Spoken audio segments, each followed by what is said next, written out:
ustalarni yoki biror bir odamni mehnat qildirib, mehnatini haqqini bermaslik.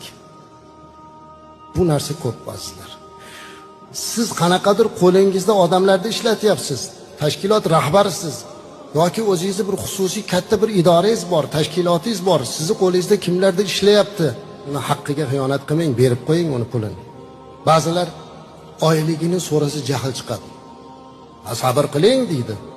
Kelib, xo'jayin, biz oyligimizni bermayapsiz. 2 oy bo'lib ketdi, oyligimiz, sabr qil deydi.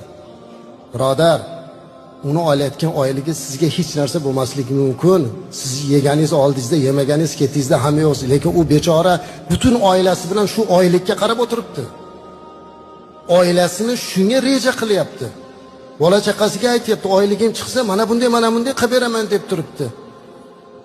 Mana bu ishchini, haqdorni haqqini yeyish bo'ladi. Bu narsadan hazırlash kerak emas.